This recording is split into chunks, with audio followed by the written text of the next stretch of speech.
গোলকগঞ্জত আসুৰ বিক্ষোভ সদৌ ছাত্ৰ সন্থাৰ আহ্বানত সদৌ ধুবুৰী জিলা ছাত্ৰ সন্থা উদ্যোগত গোলকগঞ্জত বিক্ষোভ কাৰ্যসূচী পালন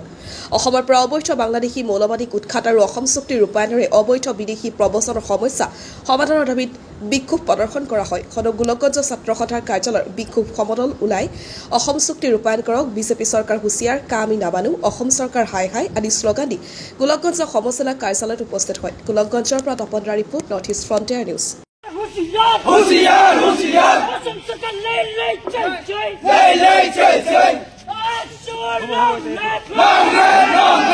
आशुर जिंदाबाद करो इमिग्रेशन एंड फॉरेन 2025 आउटर পৰা অসমৰ আতৰ ৰেখা গতিকে আজি সদৌ ধুবুৰী ছাত্ৰ সন্থাই আমি আজি গোলকগঞ্জত অবৈধ বাংলাদেশীৰ প্ৰৱৰ্তনৰ যি সমস্যা আৰু মৌলবাদী উৎখাতৰ কাৰণে আমি বিক্ষোভ কাৰ্য ৰূপায়ণ কৰিছো এটা কথা স্পষ্ট আজি চুক্তিৰ আজি 40টা বছৰ আৰু 6 বছৰৰ আন্দোলন হৈ কিনে আজিলৈকে এই চুক্তি ৰূপায়ণ নকৰিলে আজি কেন্দ্ৰত আপনি কংগ্ৰেছ চৰকাৰ বা আৰম্ভ কৰি কিনে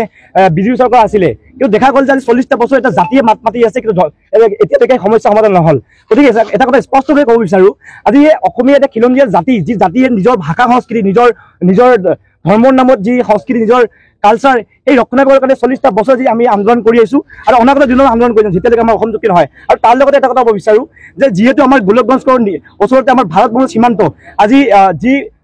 জলপথ আজিলৈকে উন্মুক্ত হৈ আছে স্পষ্ট কথা তাত আমি স্পষ্টভাৱে আমি বৰ্ডাৰ সীমান্ত শিল্পে দাবী জনাইছো আৰু তাৰ লগে লগে বৰ্ডাৰত দেখা মাত্ৰই বাংলাদেশী গুলিয়াৰ যে নিৰ্দেশ দিব লাগে শ্বুট এণ্ড চাইড অৰ্ডাৰ কৰিব লাগে আৰু তাৰ লগে লগে এটা ক'ব বিচাৰো যে বিজেপিয়ে আজি আহি কিনে আজি তেখেতে 2014 চনৰ 10 তাৰিখলৈকে বিদেশী আনিম বুলি কৈছে কাৰ জৰিয়তে এতিয়া এটা অৰ্ডাৰ আনিছে বিদেশী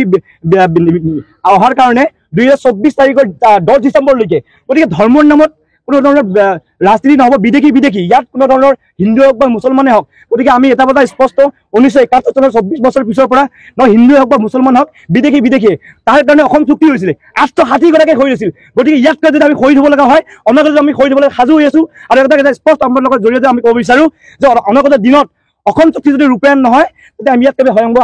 কাৰ্যসূচী ল'বলৈ বাধ্য হ'ম অসম ছাত্ৰ সন্থাৰ আহ্বানত আজি আমি ধুবুৰী জিলা ছাত্ৰ সন্থাই ইয়াত বিক্ষোভ কাৰ্যসূচী গ্ৰহণ কৰিছো আৰু এই বিক্ষোভ কাৰ্যসূচীৰ পৰাই আমি চৰকাৰখনক এটা কথা ক'ব বিচাৰিছো যে অসমৰ পৰা অবৈধ বাংলাদেশীক উচ্ছেদ কৰিব লাগিব অসম চুক্তিৰ আধাৰত বাংলাদেশীক সমস্যা স্থায়ী সমাধান হ'ব লাগিব আৰু বৰ্ডাৰ চিল আমাৰ যি ভাৰত বাংলাদেশ উন্মুক্ত বৰ্ডাৰ আছে সেই বৰ্ডাৰসমূহ চিল কৰাৰ ব্যৱস্থা কৰিব লাগিব